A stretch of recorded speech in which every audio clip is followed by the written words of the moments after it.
G'day, g'day, g'day, g'day, g'day, g'day, g'day, g'day, g'day, g'day. How's it going? Yes, we really do say g'day in Australia, okay? And it's kind of insulting to me when people come up and ask me to say it randomly. I'm just saying, it kind of is. I go and give talks, different places, like, hey, can you say g'day? Hey, do kangaroos deliver the mail? Yes. Okay, no. Hey, before we get into today's episode, two things I want to say. Number one, somebody just won the Summa Theologiae. What? And they also won, and two other people won different copies of Ed Faze's new book. I'm not saying who they are because I'm recording this like 2 days in advance, and I won't be around Tuesday when this bad boy releases to be able to say the exact names. So, you can go to pintswithaquinas.com and see if you won. And I will be emailing you soon to get your address to post it to you. Boom. Second thing I want to say before today's episode starts is I've got some big news. Like really big news. Not like, hey, big news, and then it's not really big news. I have some big news, and I'm going to tell you about it tomorrow. There's going to be a little podcast coming out tomorrow, and it's going to announce the big news, and I'm pretty excited about it, and I think you will be too. So be sure to download tomorrow's podcast and listen to it. But, should be good. Let's get into today's one. Chick, chick, chick, chick, chick, chick, boom. I meant to say cheers, but I ended up saying chick, so I went with it. Here's the show. Welcome to Pints with Aquinas. I am Matt Fradd. If you could sit down over a pint of beer with St. Thomas Aquinas and ask him any one question, what would it be? Today we're going to be asking St. Thomas about the eternity of the world. More specifically, is it possible to create something that's existed forever?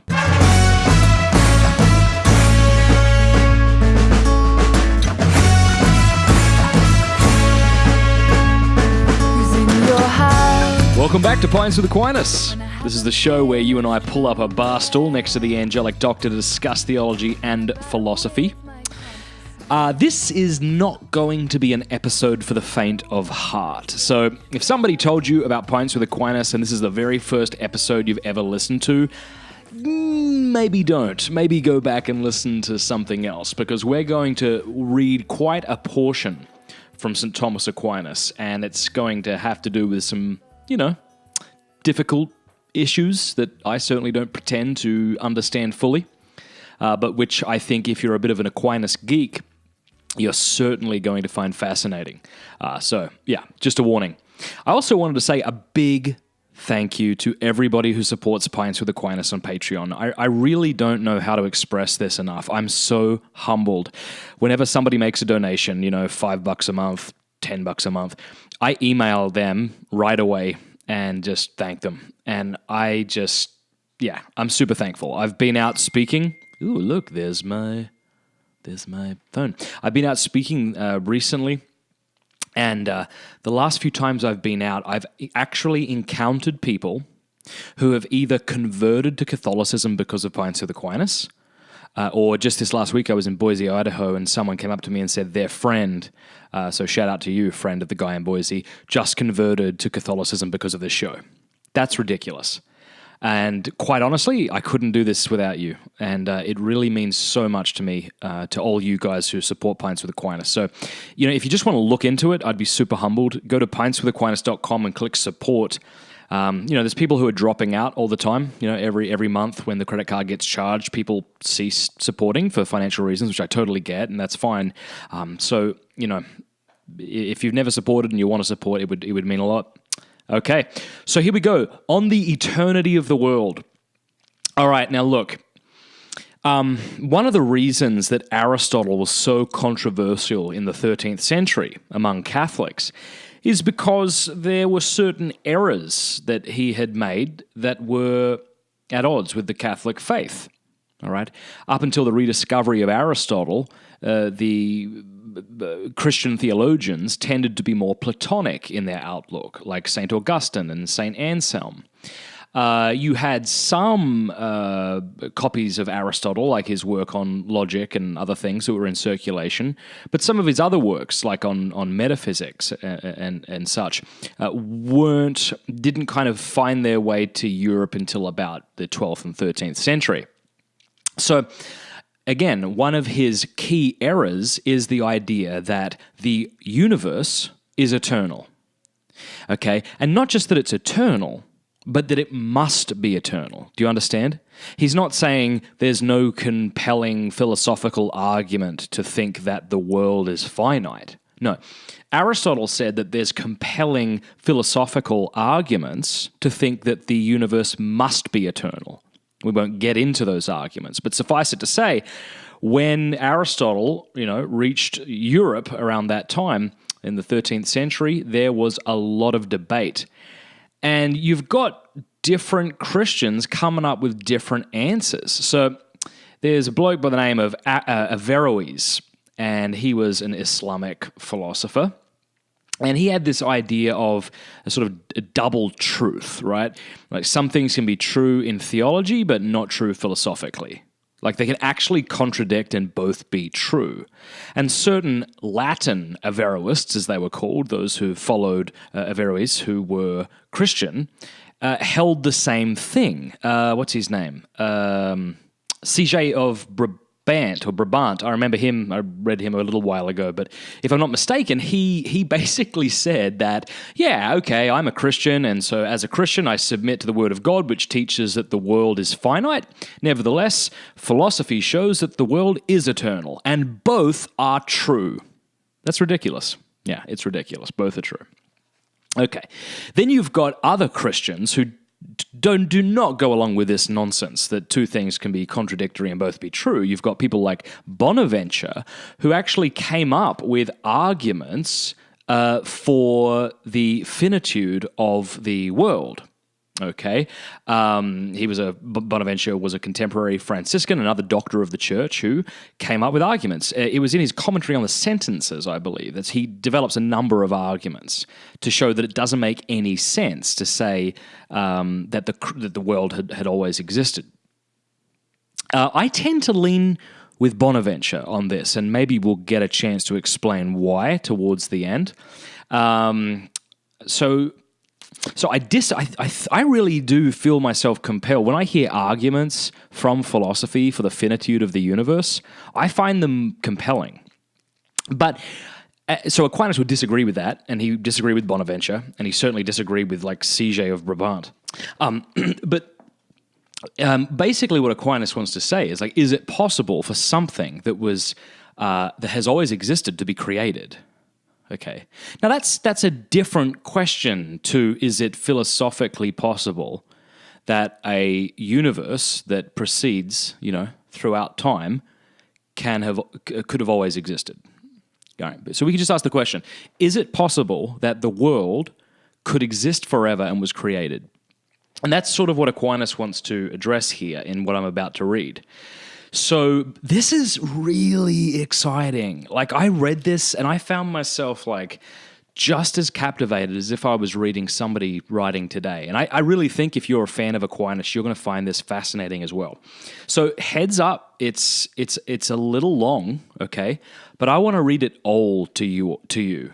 The entire work. So I'm holding a book. Okay, 1, 2, 3, 4, 5, 6, 7. It's about 7 pages. So buckle up. This is going to be a longer episode of Pints with Aquinas. But here's what I'll do: is I'll pause every now and again and throw in some commentary of my own, and hopefully it will, make things a little more easy to listen to. Oh, and also at the end of the show, we'll be doing some Q&A. So if you're a supporter of Pints with Aquinas on Patreon and you've sent me a question, I'll be making my way through them over the coming weeks. So look forward to that. All right, are we ready? Okay, so here's what it's called. Are you ready?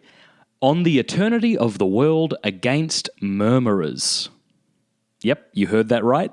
Against murmurers. So those who would disagree. Now, Aquinas attacks these folks pretty strongly, and I think there's good reason to think he's not including Bonaventure in this, that, as a contemporary and a friend, I think that would seem to be a little inappropriate, but who knows, maybe he was. But here we go. You ready? Are you ready? Come on, shake it down. Take a breath. Pick up your beer. Let's do it. If we suppose, in agreement with the Catholic faith, and contrary to what some philosophers mistakenly have thought, that the world has not existed eternally, and that its duration has a beginning, as Holy Scripture, which cannot deceive, attests, A doubt arises as to whether it could always have been. All right, so you see what he does there. Right away, he distances himself from Aristotle, okay, disagrees with him, right? Why? Because of Holy Scripture. Holy Scripture is very clear that the universe began to exist. You know, as a side note, some people, I think, are trying to say, well, maybe Genesis doesn't say that. You know, no, it's pretty clear that it does. And Aquinas certainly thought that. And remember, will you, that Aquinas had absolutely no idea about Big Bang cosmology. Okay. All right. So Holy Scripture says it does. So a doubt arises, all right, as to whether it could always have been. Is that possible, that the universe could always exist and be created? All right, I want to stress this because it's clear that you get it. He's asking, is it possible that the universe has always existed and also was created? All right, this is what he's addressing in this work here. In order to get to the truth of the matter, we should first set down wherein we agree and wherein we disagree with our opponents. Were it to be supposed that the world could always have been independent of God, as if something apart from him could be eternal and unmade by him, this would be an abominable error.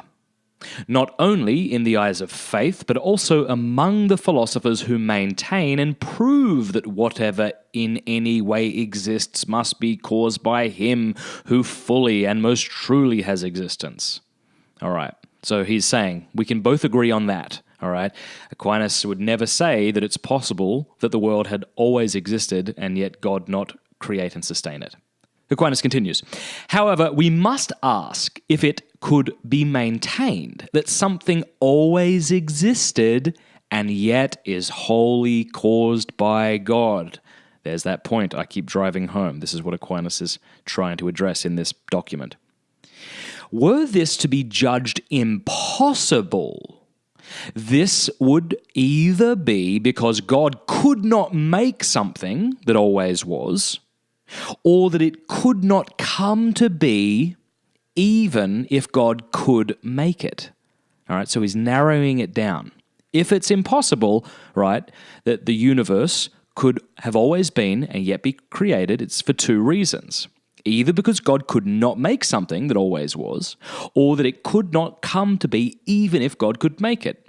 All right, he continues. All would agree on the first point, namely that given his infinite power, God can make something that always was. But it remains to be seen whether it is possible for something to come to be that always was. The claim that it is not possible can be understood in two ways. That is, as being true for one of two reasons. Either on account of the removal of passive potency, or because it is conceptually incoherent. In the first way, it could be said that before an angel was made, the angel was not able to come to be because no passive potency preceded its existence, right? It didn't exist in potency, except in the mind of God, but on its own, it doesn't exist, since it was not made from any underlying matter. Nevertheless, God was able to make the angel and was able to bring it about that the angel came to be because he did it and it is. Isn't that a great argument? The angel, you can imagine somebody saying, well, give me an argument, for how an angel could come to be and that be possible, Well, because he did it and it is. No, that's fair enough. He continues, so understood, it must simply be granted that according to the faith, something caused by God could not always be, if this is tantamount to holding that a passive potency always existed, for that is heretical. But it does not follow from this that God cannot bring it about that some being should always be. In the second understanding, something is said not to have happened because it involves conceptual incoherence on the order of an affirmation and its denial not being able to be simultaneously true, although there are some who claimed God could bring this about. Others say that he cannot because it is a nullity, right? That it's nothing. Right? It is, of course, clear that he could not effect this because if he could not. In other words, God can't do the logically impossible because the logically impossible is nothing. Okay. Aquinas continues. Should someone say that God can do this, the view may not be heretical, but it is, in my opinion, false, in the way that the claim that the past was not involves a contradiction. That makes sense? If I say the past didn't exist, I'm affirming the past in talking about the past. Thus, Augustine in Against Faustus writes, whoever says, if God is omnipotent, he can make the things that were such that they were not, does not see that he is in effect saying, if he is omnipotent, he can make what is true as true be false. Nonetheless, there have been those, continues Aquinas, who with great piety said that God can make the past not to have been past, and it was not judged heretical. You know, just as a side note, shortly after the time of Aquinas, we're going to have Occam, William of Occam, known for his famous razor, the idea that we shouldn't multiply sort of explanations beyond necessity. That is, we should choose the simplest hypothesis if the simplest hypothesis would do. But he also denied universals. He also placed a great deal of emphasis on God's power and said things like God could theoretically produce nonsense. You know, like God could cause us to hate our parents. He could demand that, and that be logically consistent. So that's why I'm thinking of making a bumper sticker that just says blame Occam, and then like 0.1% of even the Catholic population would understand what I mean by that. But I think we understand, you know, when Aquinas quotes Augustine here, you know, if you say, let's see what Augustine says here. If God is omnipotent, then he can make the things that were such that they were not. That's a contradiction, because if they were, then he can't make them that they were not, or else there would be nothing to make not. Does that make sense? It reminds me of similar objections we've raised in the past. You know, if God is so powerful, can he create a rock so heavy so heavy that he can't lift it? You know, that sounds like a great question, but you know, when you investigate it, it amounts to little more than nonsense, right? Think about that. Can God create a rock so heavy that even he can't lift it? Well, let's think of that. God presumably has infinite lifting power. If he were to create something that he could not lift, it would have to be more than infinite in weight. But more than infinite in weight is one of those nonsense combinations of words. And a sentence doesn't retain or suddenly develop meaning just because you put at the front of that sentence, you know, is it possible for God to? All right.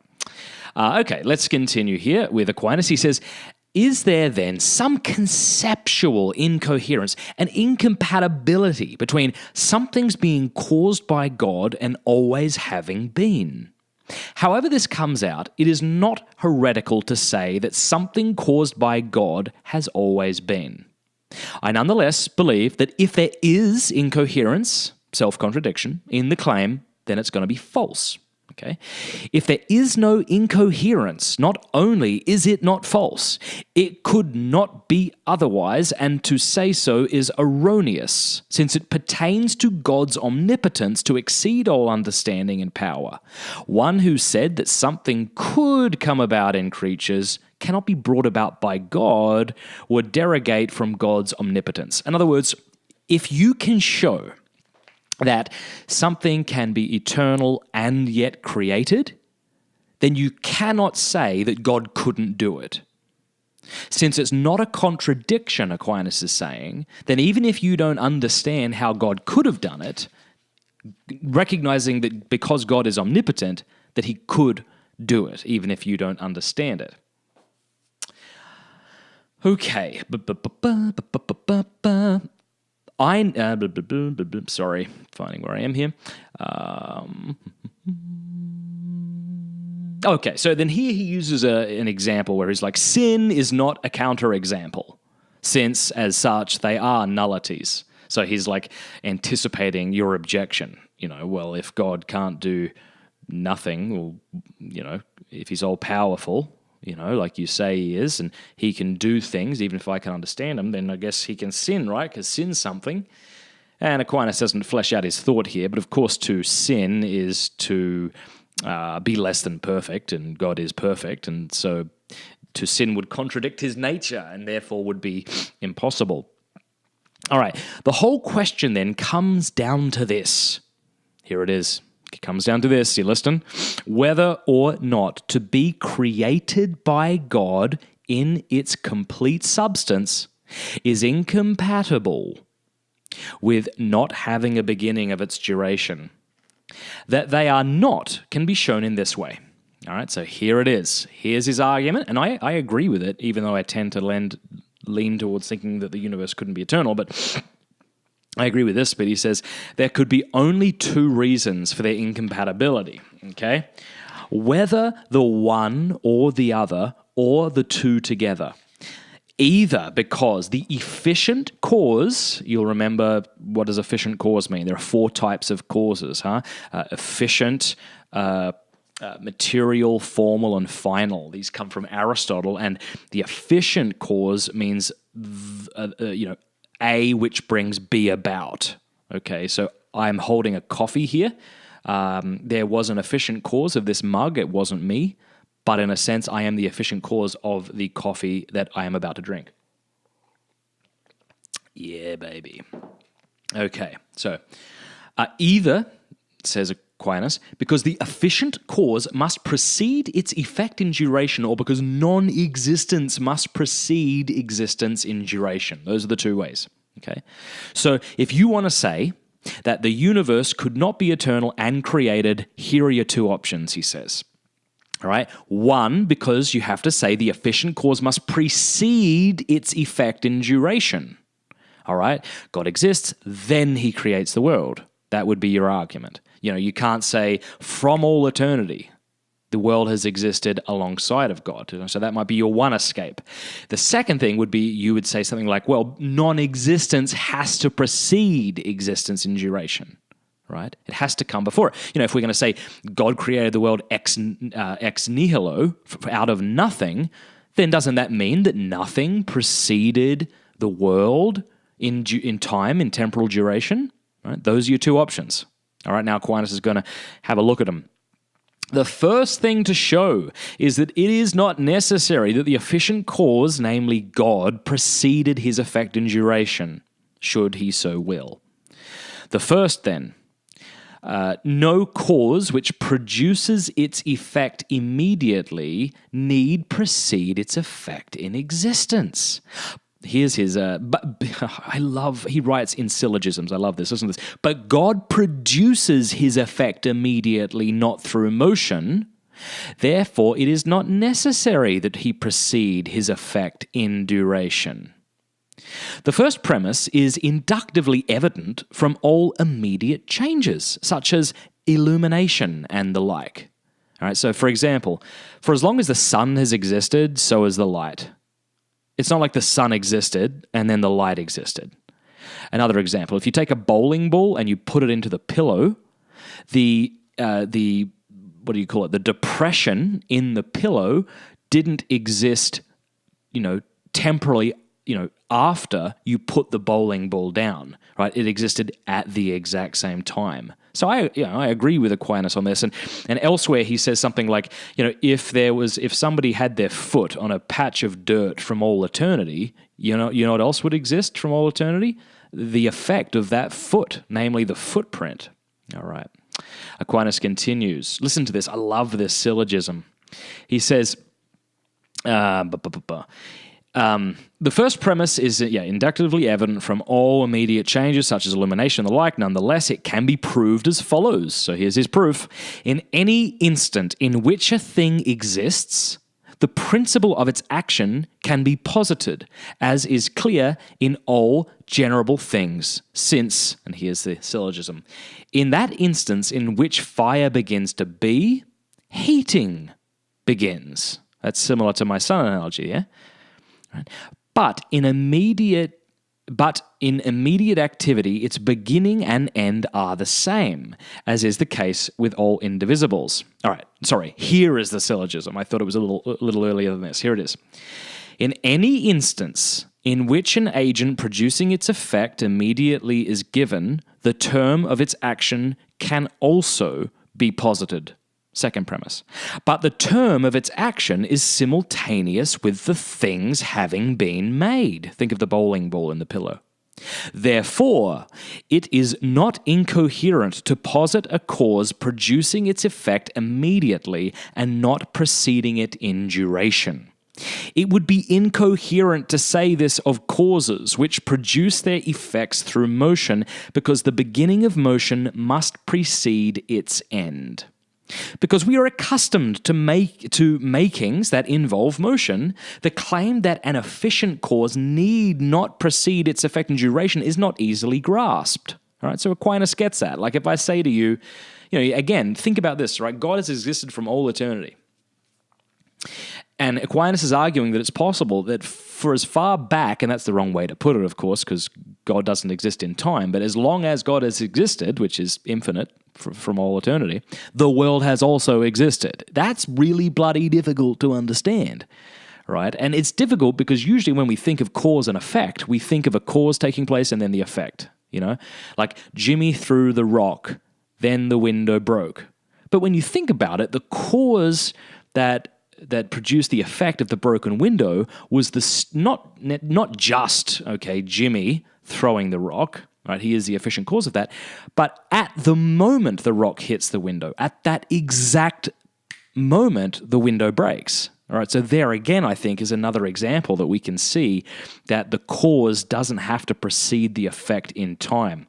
Aquinas says, so it is that many unlearned men, listen to how strong he speaks here, so it is that many unlearned men, taking into account only a few things, arrive at easy answers. So, yeah, I like that. He's not easing up on those who want to argue that the world existing for all eternity and God creating it, they say it's impossible. It's like, yeah, if you take a few things into account, it's easy to come up with an easy answer, but you have to take all of this into account.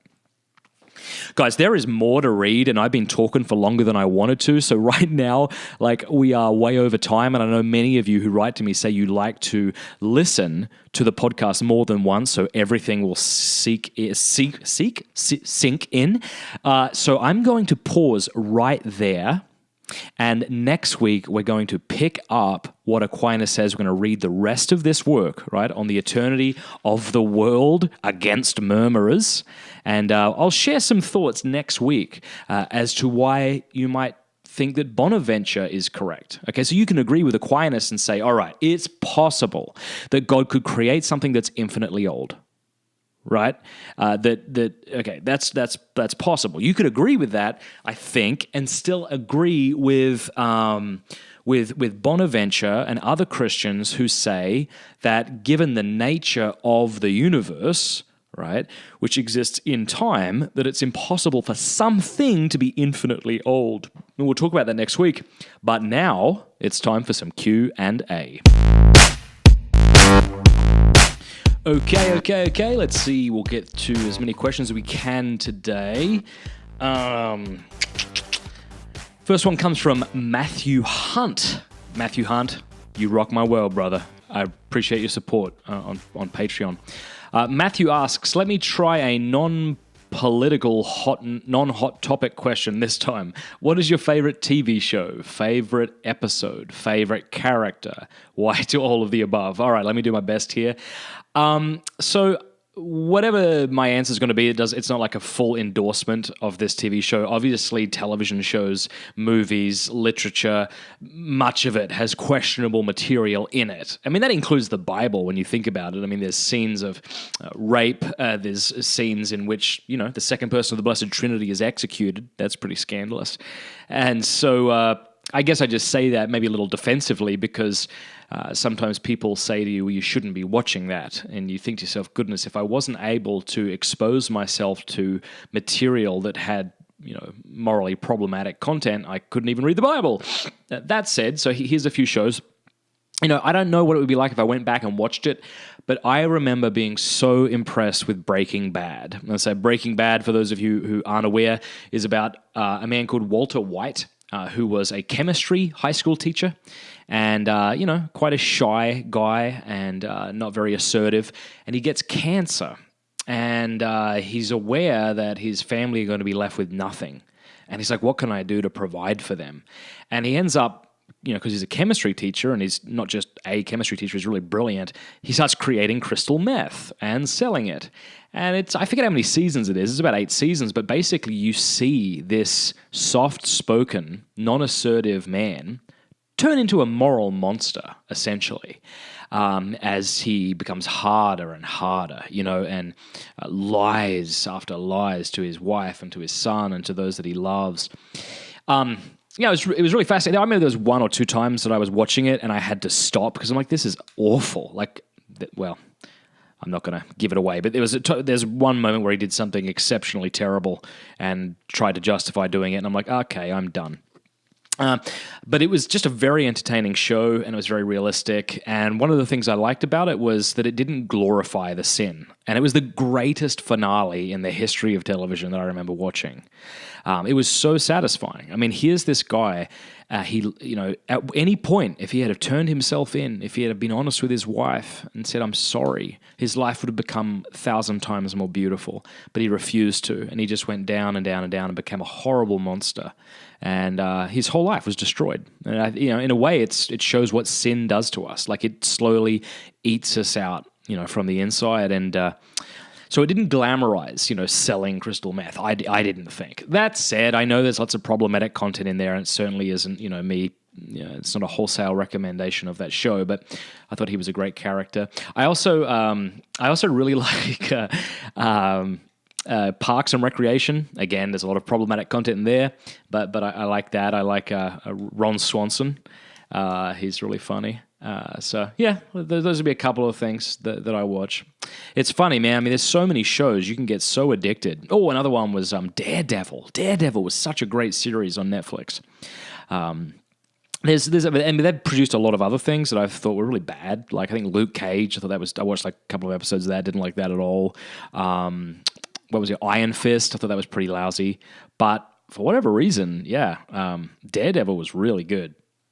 All right, so I hope that answers your question. All right, so let's see. Lucas, I think it's Ison, says, hey Matt, sorry this is a bit late. Today I had encountered someone, let's say not in good terms with the Catholic Church, asking a professor something along the lines of, do you think the patriarchal oppression of the Catholic Church contributes to problem X?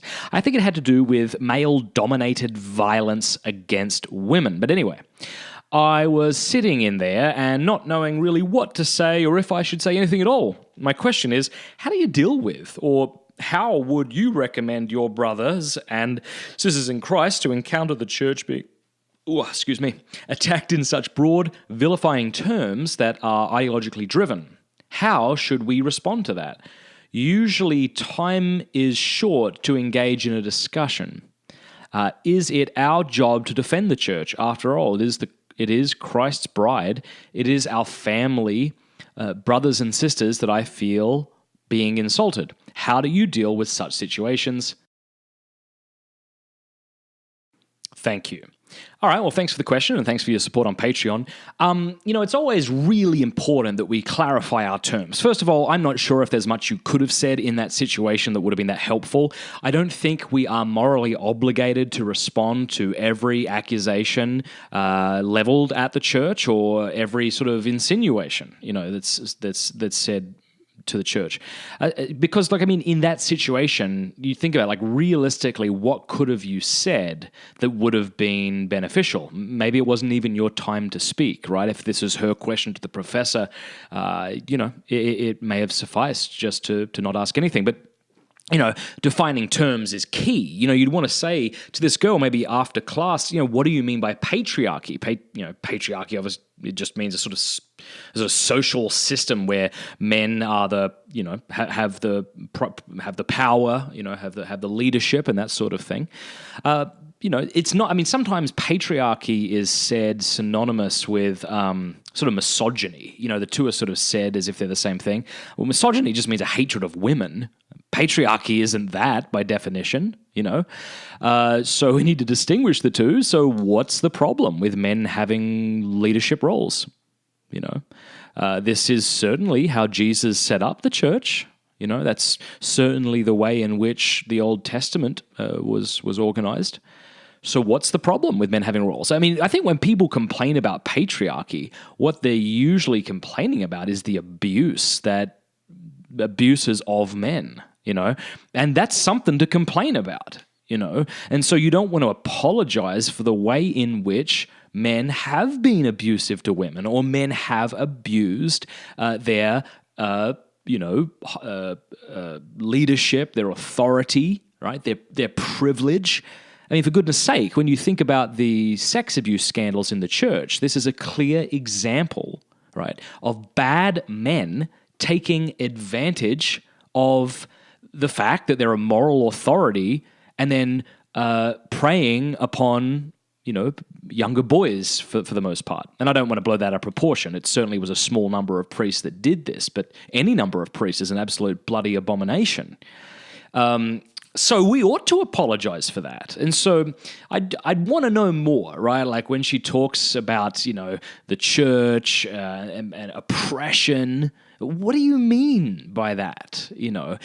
It's very easy to speak in generalities, and it's difficult to disagree with a generality, right? But if you say, give me a specific instance and I'll fight right alongside you. You might say this to your friend.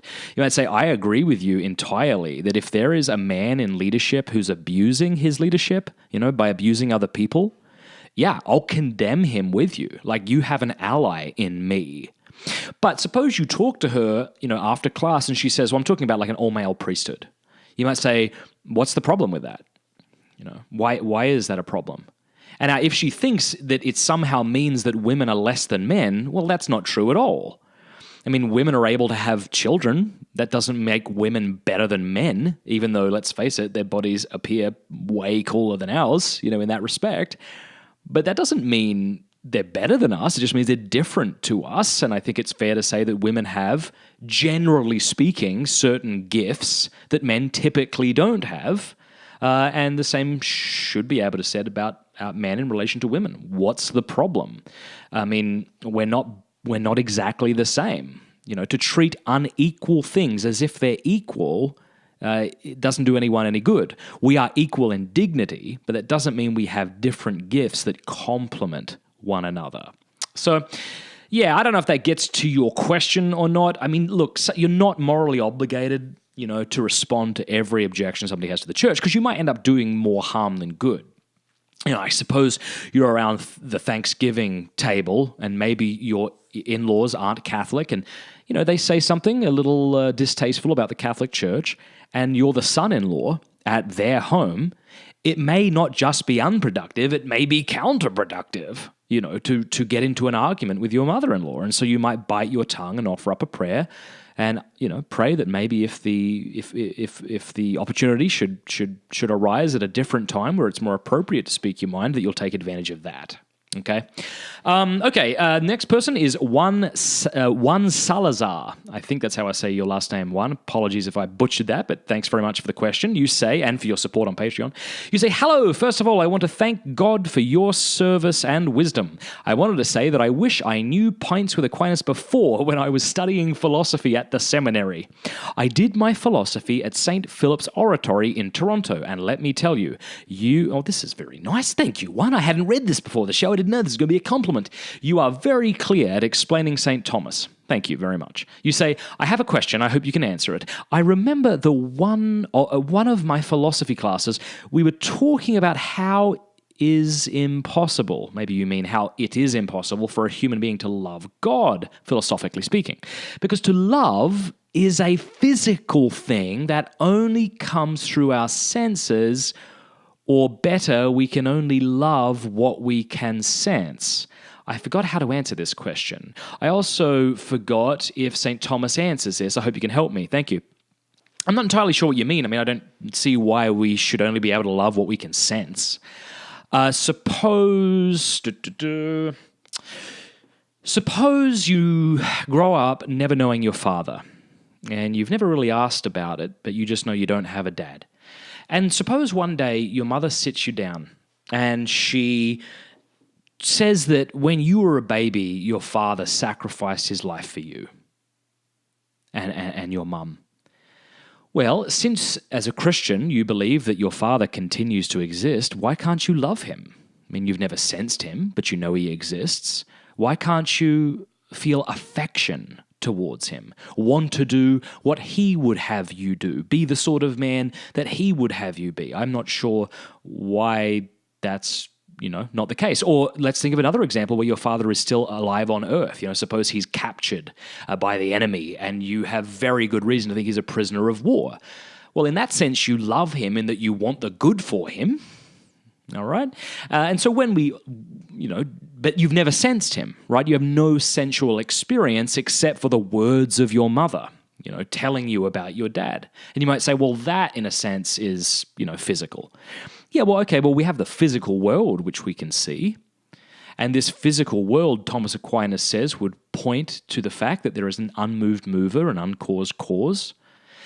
Of course, this invisible God took on flesh in the person of Jesus Christ and died that you might be saved. What do you mean to say that you can't love him? Now, you might say to your professor, okay, so could people around the time of Christ, people who knew Christ personally and believed he died for them, saw Christ dying for them, could they love him? And suppose they say, well, yes, they could love him because they could see him. I'm not sure why you should only be able to love what you can see. I mean, there are two parts to you, right? There's the physical and there's the spiritual, and this makes up a human being. When I love my wife, I'm talking about the whole package, right? The person, Cameron Frad. If you need both body and soul to be a human being. That's why Thomas Aquinas in another place talks about that those who are awaiting their bodies, in the last judgment, in a sense, we can't even say that they're human beings because they're not both body and soul. All right. If that confuses you, just drop it, but just take my word on it. Okay. It's both body and soul that make a human being. Okay. And so once you're separated from your body isn't a human being and your soul isn't a human being, even though your soul is alive and your body isn't. It's been separated by death. But, when I love my wife, I'm loving her, a human person, and that involves a spiritual component. So, yeah, I guess either I've misunderstood your question, and if that's the case, I apologize, or else hopefully that answers it. It's hard to know since you can't speak back. Guys, that is all the time we have here at Pints with Aquinas. Next week, we're going to read the last part of what Aquinas has to say about the eternity of the world. I hope this has been a help to you. You know what I'd really love, okay, if you're still listening? I'd really love us to discuss this. So I'm going to do my best to remember when this comes out in a couple of weeks. I will post it to the top of our Facebook wall, and you can discuss it there. That'll be pretty cool. That'll be nice. All right, guys, God bless you. Chat with you next week. And hey, if you haven't reviewed Pints with Aquinas on iTunes, really appreciate it if you could. Bless you. See ya.